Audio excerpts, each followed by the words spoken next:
नमस्कार दोस्तों। क्या आपने कभी सोचा है कि इतिहास की किताबों में जो हमें पढ़ाया जाता है, क्या वो ही पूरा सच होता है? या पन्नों के पीछे कुछ ऐसी कहानियां भी दफन होती हैं जो हमारी कल्पना को चुनौती देती हैं? आज हम बात करेंगे एक ऐसे ही महासंग्राम की, हल्दी घाटी का युद्ध। 18 जून 1576। मेवाड़ की पावन धरती। एक तरफ भारत का सबसे शक्तिशाली सम्राट अकबर, जिसकी विशाल मुगल सेना अजेय मानी जाती थी।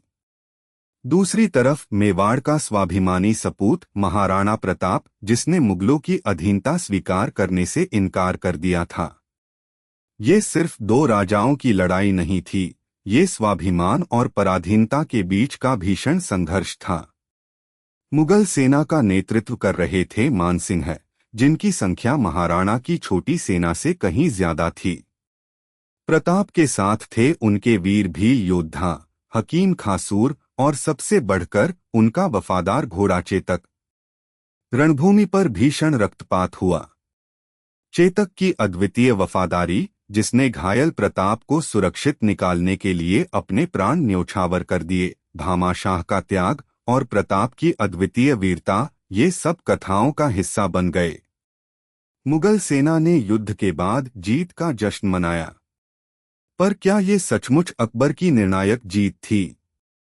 यहीं पर आता है हल्दी घाटी का सच। इतिहासकार आज भी इस पर बहस करते हैं।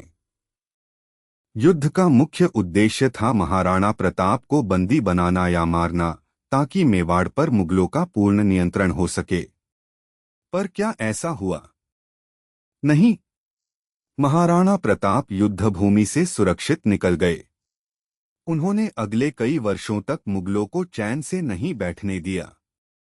उन्होंने छापामार युद्ध, ग्योरिला वॉरफेयर, जारी रखा, अपनी खोई हुई जमीन का ज्यादातर हिस्सा वापस जीत लिया। अगर मुगल सच में जीत गए थे, तो उन्हें इतने सालों तक प्रताप का पीछा क्यों करना पड़ा? यह प्रश्न हमें सोचने पर मजबूर करता है। सबसे महत्वपूर्ण बात, युद्ध के बाद मुगल सेना के सेनापति मानसिंह और आसफ खान दोनों को अकबर के दरबार में प्रवेश से कई महीनों तक रोक दिया गया। ये किसी निर्णायक जीत के सेनापतियों के साथ व्यवहार नहीं था। इसका अर्थ ये था कि अकबर स्वयं इस जीत से संतुष्ट नहीं था, क्योंकि उसका मुख्य लक्ष्य प्रताप को पकड़ना या मारना पूरा नहीं हुआ था। हल्दी घाटी का युद्ध किसी एक दिन का परिणाम नहीं था। ये एक लंबे संघर्ष की शुरुआत थी। प्रताप ने अपनी स्वाधीनता और अपने लोगों के सम्मान के लिए जो लड़ाई लड़ी, वो हल्दी घाटी के बाद और तेज हो गई। उन्होंने अपनी राजधानी चावंड में स्थापित की और 1585 तक मेवाड़ के अधिकांश हिस्सों को मुगलों से मुक्त करा लिया। तो हल्दी घाटी का सच क्या है? ये एक ऐसी लड़ाई थी जहां सैन्य जीत किसी की भी हो, पर नैतिक और रणनीतिक जीत महाराणा प्रताप की हुई। उन्होंने मुगलों को ये दिखा दिया कि अधीनता स्वीकार न करने का हौसला क्या होता है।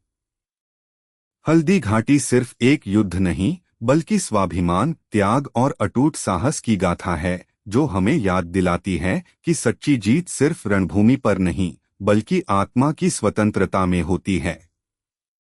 जय महाराणा प्रताप।